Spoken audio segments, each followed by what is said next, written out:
Hello and welcome to this episode of Ways to Change Your Workplace with myself, Prina Shah. And I'm very excited to bring in my friend today, Debzan, who is all the way in New York, I believe, Deb. Is that correct? That's right. That's right. Cool. And Deb owns an organization called the Craft of Consulting. And Deb, today I really want to talk to you about how you can develop your consulting skills to increase your influence as an internal leader in the corporate world. But first off, Deb, welcome. Thank you. I would love for you to tell our audience more about yourself, what you do, why you do it, and how you came about doing it. You got it. So I actually am two things right now, which I really do enjoy. So I'm still a practicing consultant. So I do consulting in the healthcare world in the US. And for places that actually have decent healthcare systems, there's a lot of work to be done in our healthcare system. So I'm practicing, but I'm also, as you said, the CEO of the Craft of Consulting, the goal of which is to help other people who want to become consultants be able to succeed faster and with far less stress. And I actually started as a consultant when I was a leader. I wasn't a consultant yet, and I was asked to do a consulting gig for someone who had been in meetings with me, particularly meetings where it was dicey and people disagreed. So she came to me and she said, look, we have these two entities within a larger entity. They're merging. It's a forced marriage. No one's happy about it, but we have to make decisions together. And you're the first person I thought of, because in your meetings, you're somehow able to get people who are mad at each other to actually get on the same page and agree. Can you come and do that for us? And I thought, well, it's not a conflict with my current job. It sounds fascinating and interesting. So I did it. Yeah. And they actually decided they kind of liked being married and maybe we could do this together instead of, having separate bedrooms for the rest of their lives. And that's how I got the bug for consulting, is I felt like all of these skills that I had learned and honed and applied in workplace settings, in particular in leadership roles, translate perfectly. And obviously we're going to talk about vice versa, that I got a bug for doing it. And I knew that this is what I wanted to do. When I started as a consultant, I suffered tremendously because I didn't know anything about the business side of consulting. So my desire to start Craft of Consulting is I watched other really smart leaders from companies and organizations come in, suffer the same way I did. And I wanted to reduce that suffering. So yeah. I realized I could help a whole lot more people if I had a business that was exactly intending to do that, to make their transition easier. Beautiful. Deb, you've made some amazing points. So point number one, consulting was thrusted upon you. And that's often the case for our internal leaders, for our audience who are listening today. And point number two, you have been working, researching, and I know your brain has probably taken all of that in, and you've got lots of lessons for us today. Yes, absolutely. So, I was thinking, because you had asked me a question earlier about understanding yourself as a consultant who has to influence others, make things happen, and all those stuff. Like if you're a leader, those are key skills to have.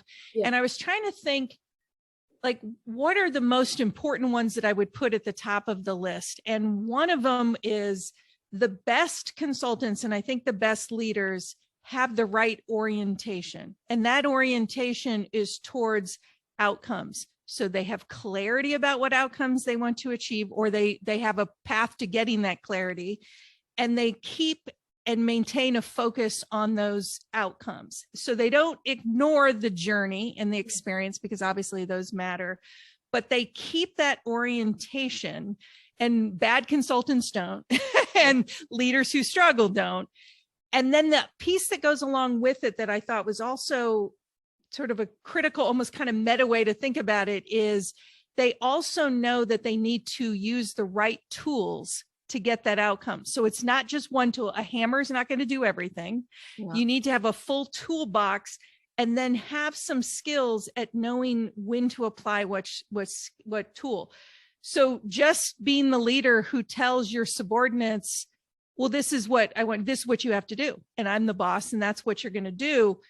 Or, any other sort of technique like that, that's more related to the role you have and not related to what does it take to actually achieve the outcome, is problematic, because maybe you get the outcome, maybe you don't. Maybe they do what they're supposed to do and it works and you praise them. Maybe it doesn't and now you're mad at them. But that doesn't necessarily help you get to that outcome. And that's one thing I think consulting brings, is that toolbox approach of saying, if my eye is on the prize, what's in my toolbox that I can actually use at this moment in time that's going to be the right thing to get closer to it. Fascinating. So Deb, you talked about orientation towards the outcome and maintaining our focus through it. And oh my gosh, I'm going back to my corporate experience and thinking, sometimes I have failed at that myself, because of the fact that, us as leaders, we have that outcome in mind, but then we get carried this way or that way, and then our plans digress. However, looking back at it myself also, the high achievers, the leaders who actually were really well respected as consultants, always maintained that end goal and always tended to repeat it back and back and back. Oh yeah. Because otherwise the flip side to that could be failed projects or failed change attempts or whatever. And then as a leader, when you lose the respect of your team, it is so difficult to regain when that project fails or when your consulting gig drops. Okay. Yep. We used to call it the gift when I was in employment. I used to call it the gift of clarity, which is essentially people needed to understand where we were driving to and where we're going. Even like I was actually speaking with a client a few days ago, and she said, "Oh, we have a steering committee. Do you know about that?" And I said, "What's the purpose of the steering committee?" And I didn't hear a very clear answer. And I said, "Let me put it this way. What's it steering towards?" And they didn't have that clarity because they hadn't thought through what's the true outcome that we want, and then what's the role of this steering committee in helping us, and then what are the other roles people need to fulfill. And that's where things go off the rails, and they go off the rails because they were never on the rails to begin with. 100%. And you brought back some nightmare stories. I remember a fair few steering committees, and I used to think, oh God, they take up your time, they suck up your time. On top of that, you've got your business as usual role to do, and this added steering committee where you really do want to input, but if they don't have the end goal as to where they're steering towards, we're all just sat there scratching our heads and hating the process and a waste of our time. Yeah, and dying a little bit inside every time. Every single day. Exactly. Absolutely. So Deb, you also talked about having the right tools in your toolbox. What does that mean? So I'll give an example, and this is an example that actually came up 2 hours ago, which is I was talking with a consulting client of mine, a leader, and we were talking about emotional intelligence, and we were talking about emotional intelligence, particularly as it relates to bringing up third rail issues. So these are really emotionally charged, difficult issues that people are going to have big emotional responses to. And we were talking about how to first address them with other leaders who were going to be impacted by those decisions, and then what needs to happen at different levels of the organization to be able to not shut off people's emotions, because that's not the goal, but to have people understand, gain some acceptance, be able to shape things in ways that actually make it better, things like that. And we were talking about that in contrast to, there's some consultants, there's some leaders who only tool that they have in their toolbox is they're going to be the one that says what needs to be said. And my take at that, and his as well, has always been, but only if that's the right tool for the job. Yeah. In some instances, it is helpful to be that person that just is going to say something that nobody else is willing to say, and to say it bluntly, to almost have a shock, to break up groupthink or to break up, bad dynamics. But you have to know that's why you're using that tool, as opposed to, is there some other tool that you want to use? Because if once emotions flare up to a certain point, you're no longer discussing that issue. You're just fielding all of the different feelings people have. So is there a different way that you want to approach it? And that's what I mean by having the right tools is sometimes it's a blunt instrument. Sometimes it's much more of a precision instrument, much more it's about influence. Sometimes it's about presenting options instead of saying, here's what needs to get done. Sometimes it's about directing. But to be really deliberate with what's the thing that's most likely going to create the change that we need to see in this moment. Yeah, and I love that. I love the fact that you also mentioned in relation to this client example, you also looked at the audience and the potential impact and the potential response that this client's going to get. So you're arming this client with tools of how to address high emotions in relation to the change project, especially. Yeah. And you talked about, when emotions get too high and when the leader doesn't address it first off or respond to it appropriately first off, let's reword that, it can get really carried away. And then that leader's end goal, leader's still going there. Everyone else is just checked out. They're on a different bus altogether. And then to bring them back, I have been called into many consulting gigs for that reason, to bring them back is really difficult. And then you can bring in someone external, such as yourself, Deb, such as myself also. We can completely do it. However, if the leader is able to take charge and bring their people on, that's right, it's so much better. That's right. And then you're building trust. So, one of the issues we talked about is leadership succession. Yeah. So bringing up a succession planning to leaders, particularly leaders who have founded an organization or a company or have been there for a very long time. And it is part of their identity. Yeah. And to bring up the word succession, what they often hear is, we're going to take your identity away. And so just saying, look, hey, you need to do a succession plan is not necessarily going to get you the right outcome, because they're going to shut down and then they might try and thwart the various things that you need to do or do any number of things, as opposed to think about who is that person related to this organization? How do they hold and understand their position related to it? And then what's the right tool to have that conversation in a way that's actually going to be productive? Really good consultants know how to do that. Really good leaders know how to do that. Yeah. Deb, I'm thinking about my leadership experience in my corporate days and the kind of tools that I used to use. And I'd love to hear your examples as well. I remember open questioning, using especially, okay, let's share our secrets, hey? Why not? Using open questions in a coaching perspective. So there's a really beautiful model called the GROW model. And what's your goal? What's your reality of that goal? What are your options? And what's your will? How willing are you? So the GROW model in the way you ask questions, active listening always, as a consultant, always. You've got to be on. Being present is really important. What else? Appreciative inquiry. I think when I go into situations where, let's say, a leader hasn't had the best attempt at whatever they're trying to do, appreciative inquiry, I am not on anyone's side. I am neutral territory. That's right. Switzerland.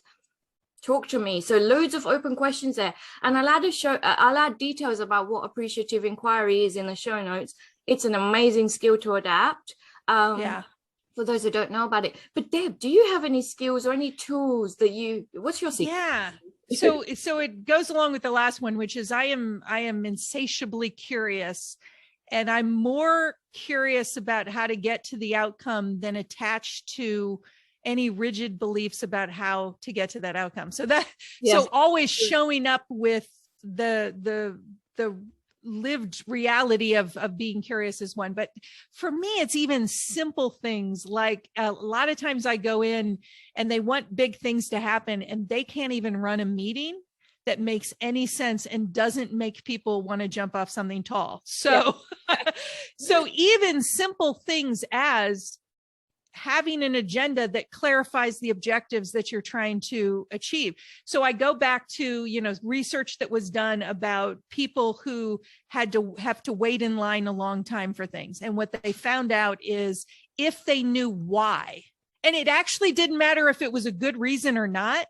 If they knew why they were waiting in line and they had some reason for it, their stress level went down and they were less worried about waiting in line. So it's the same thing in meetings, is be really clear. What is the overall objective of the meeting? And then for each agenda item, what's the objective of the meeting? So I used to work in a big corporate setting, and that was never done. And people routinely left meetings and said, I don't even know why we were there.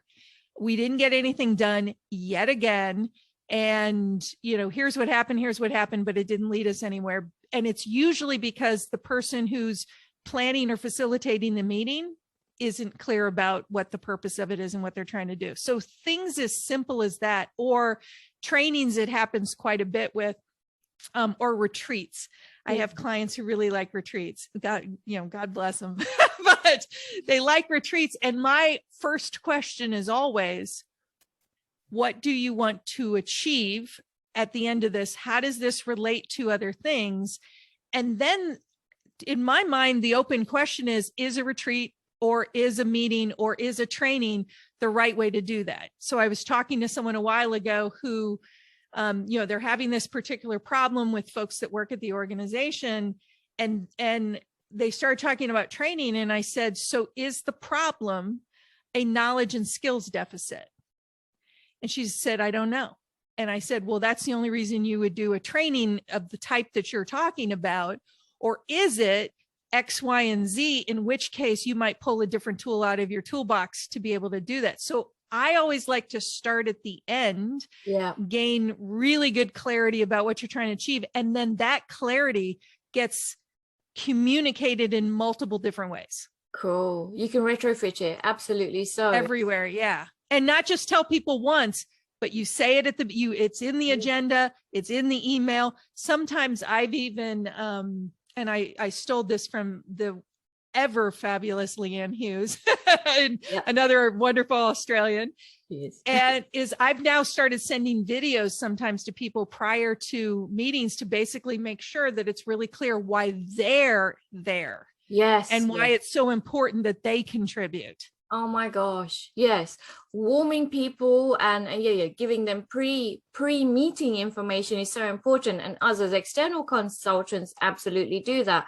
But internally, that's completely lacking, because internally, hey, I'll get that meeting invite on Outlook, often without any description as to what the hell we're meeting about, no agenda often as well. And I'll rock up thinking, okay, I've got 1 hour now. Yeah. Also, we're working in a hybrid environment. I might be sneakily working on the side, working on my laptop or whatever. You bet. So to capture people's attention, you have to be very crystal clear before the meeting even. And Deb, I talk about, and you've probably heard this, there's a brilliant Japanese concept called nemawashi. I don't know if I'm pronouncing this clearly. I'll add the link to that in the show notes as well. And that's meeting before the meeting. So it's psychologically priming your people, your attendees or whatever, your audience, to get ready for whatever this meeting is going to be about. Really good. Yeah. I've even, when I know that there's heightened emotions and there's some tension, I tried once and it actually worked really well. I sent videos ahead of time. And when I'm all casual, I have a whole bandana collection. I love bandanas, and I have this vast vintage and all this other stuff. And for every single video, I changed my bandana, and then one bandana had a unicorn on it. And so it became this running joke of, what bandana did you get? Wait a minute, who got the unicorn bandana? And so they had something to feel light and good about before we walked in the meeting, that we could joke a little bit about at the beginning. And now our baseline was actually starting at a better place. That doesn't mean it wasn't tense. That doesn't mean we didn't talk about difficult things, but they started with a good experience. Wonderful. Now, Deb is very clever with this example, and what lies underneath is so much information. Deb, I know you've done years of research on this. So research tells us that a good consultant works well if people know, like, and trust them. So Deb here is building the knowledge of Deb. People are liking her. Who's this cool dude with bandanas? You know, like, what kind of bandana am I going to get on my video? So we're all talking about it. And then there's that trust element, because I'm talking about it with my colleagues. Hey, did you hear that message that Deb sent us? And someone else talks to us as well. Yeah, but my video had Deb with a unicorn bandana on it. So you're building a relationship, rapport, and genuine connection by doing this. Yeah, absolutely. And it's no different for leaders. If you want to influence people towards taking certain action, having them know you and know you. And that's why having things like, if you have a deeper purpose driving you to do this type of work, have people know that, communicate that. If you want to normalize making mistakes, because that's what learning organizations do, that's part of knowing you, and that's part of liking you, and that's part of trusting you. But you have to work those factors in an authentic way, because then folks are going to be much more willing to get behind what you're saying, or be willing to sometimes live with what the ultimate decision is, because at least they feel like it's in good hands. 100%. Deb, I've got an example which just came to my head in relation to this. So when I was working in corporate, I managed, it was a merger, but more of a takeover. So we'll be realistic. So it was a takeover. Okay. We were the larger organization taking over a much smaller organization who were beautiful, but they had a history of mistrust of HR. And my background is in HR. You know, I used to work in HR internally. And so they hated HR first off, because they'd been burnt. So my role was to go in and to fix the culture. Like, how can I do that? I don't need to fix the culture, apart from the bad stories that I've heard, you know, in bad press. So what I did initially, Deb, was I baked, I love baking. I baked a fruit bread, took it along, and I had morning tea with the team. That's all. We broke bread. That's it. All I did then was share what I'm about, what I'm passionate about from a work perspective, and the fact that me as a HR person, when I was in this organization, was an employee advocate for all. That's after that, Deb, you know, they were still mistrusting, you know, of me and of HR essentially, which was completely fine and as expected. So I knew that I'd get resistance. That was completely okay. What I decided to do then is I worked with the director of that organization, who did have the trust in me, to say, hey, can I just work from your office 1 day a week with an open door policy, and anyone who wants to rock up for a cup of tea, come along and have a chat with me. Nice. Because I've got some questions to ask you about your culture. That's it. Full house, Deb. Every single person in the organization ended up speaking with me. But it's a softer approach, and knowing the history also. So going back to your point, learning the history, learning what you might be coming to expect as well, and being prepared for it in your toolkit. That's right. And I love that personalized touch, because I do think that matters tremendously if you're a leader, if you're trying to make change happen. So I think about when I worked in corporate, and I wasn't in a leadership role, but we were in a role where we were that my job was to help implement something across multiple different organizations. And my boss at the time said, it's never going to work. he was blunt about it. He said, it's never going to happen. And I wish I'd bet him money. I really should have, because I knew it was going to. And, you know, we did things like, we needed to change the process by which people did things. And that included changing some forms that people were oddly very emotionally attached to their forms, which is often because if you feel powerless in an organization, you will grab power wherever you can. And darn it, that was this form. So what we did, and it was a group of us, actually my before he's my husband, and we went in and we did what we called a customer service approach to implementation, where we said, you know, we need to change this form to do this. Don't worry, we're going to do all the work. By the way, is there anything else that you've been dying to change on this form that you want us to change? And we'll do that for you.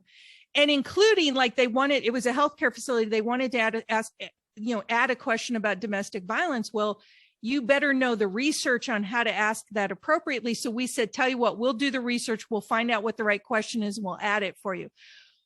Everybody was eager to work with us because we didn't just make it about us, and the changes we were under, accountability to achieve, we made it about them too. And once they felt like this was an us situation, our path was clear. And like I said, I should have bet him money. I really should have. You'd be loaded now.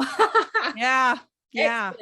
And so here Deb's talking about more of a human-centered approach, and Deb interviewed me earlier last year on exactly that, and our interview ended up digressing, and I shared my whole secret as to how I facilitate a human-centered design session to try and get the best outcomes for this client. And Deb, if it's okay, I'll put that in the show notes as well. Absolutely. And I will tell you, I got such good response to that, because people hear about human-centered design abstractly. Yeah.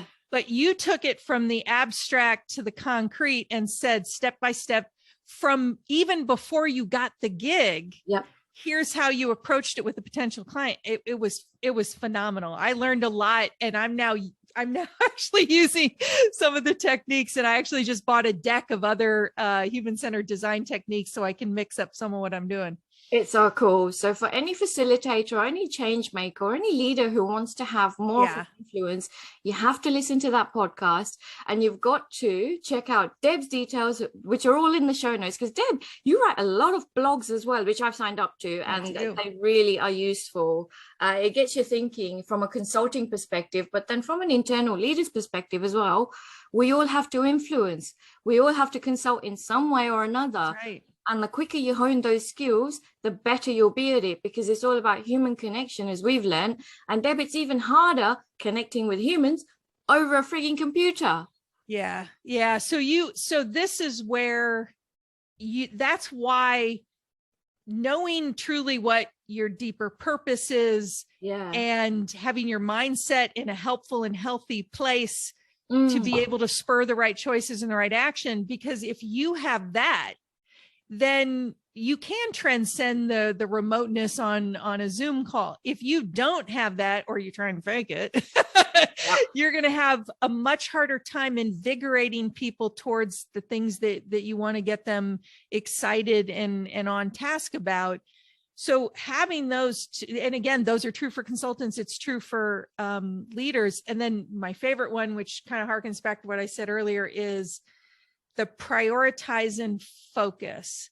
So the folks who have succeeded faster, I think, as leaders, same with consultants, are really good at saying, this matters, this doesn't, this is urgent, this isn't. And to say, here's what our priorities are, given the realities that we're currently in. If our realities change, we might change those so they don't hold to them rigidly. But this is what we're going to maintain a focus on, because this is the path to our outcomes. And to be able to do that and to allow mistakes, but also be able to keep that focus, that's sort of like Jedi leader stuff that makes all the difference. It's clear leadership, and it's so often lacking within the workplace in terms of that leader that we can rely and trust on, that when you do find such a leader, things go well. Absolutely so. Yeah. Now, Deb, this podcast is called Ways to Change Your Workplace. And I have one magic final question for you. If you had a magic wand, what is one way that you, Debzan, would change your way of the workplace? You got it. This is an easy one for me, particularly because I do work with a lot of consultants who are just doing amazing work when it comes to diversity, equity, and inclusion. And so if I could wave my magic wand, it would be that companies and organizations would dig in and do the hard work for real. So unfortunately, what I see happening is a lot of places recognize it's important because of things that are happening in the world, but they're approaching it as either a side salad, so something that isn't mission critical. So they're not treating it the way that they would treat existentialist issues like financial sustainability, or they're doing a check the box exercise. They're doing a training and they think they're done, as if you could train your way to equity and inclusion, which, by the way, you cannot. So No. I would like them to embrace the richness and the benefits and the wonderful things that come from doing this work for real, and then buckle up, be willing to get in and dig in and do the hard work, and respect the DEI consultants who are trying to help them do that, who, again, I am in awe of some of the work these folks do, because what often happens is, if a place is resistant to, the discomfort and the difficulty that comes with it, often their humanity will be attacked while they're trying to do this good work. And it is a shame, and it doesn't get you where you want to get to. So I'd love to see that work be understood, embraced, and applied as if it were truly the mission critical work that it is. Oh my gosh, Deb, I could go on about this as well, because diversity, equity, and inclusion initiatives, I've seen a lot of lip service, but I've not seen actual results thus far. So yes, they'll have these wonderful people in these roles, but I'm hearing a lot from these wonderful people in these roles that, hey, but we've got to get through red tape. We've got to get through this. We've got to get through that. Now, if organizations actually truly give a crap about corporate social responsibility, they need to work in, they need to have a workforce that is representative of the community that they serve. And I'll be honest, the majority don't have that. And I'll be very honest in saying that I've been the token brownie in past organizations as well. And that feels crap as the token, ethnic minority in the organization. Things definitely need to change. And there are definite ways that can be done. I think that's another podcast conversation in the future, Deb. And with yourself, Deb, I don't think this is a final conversation with you. Well, with you and I, it's not going to be, obviously. But yeah, I hear you. I see that way too often, or I see people doing the least amount that they could possibly do that lets them tell their trustees or their board of directors or whomever that, hey, we are their stakeholders, that we did this. And yet you don't see fundamental changes in policy. You don't see a workforce where everybody gets to show up as their full self. Yeah. You see repetition of the same thing, but everybody feels pretty good about it. And we're not getting anywhere if it stays like that. We're going to change it. Yes. Hell yeah. Okay. Ways to change your workplace. That's what this is all about. I just swore, but I figured New York and Australia were okay. I am okay with swearing, and I dropped the F-bomb many a time. It's okay. Deb, thank you so much for your time. Until the next time. Thank you so much. My pleasure.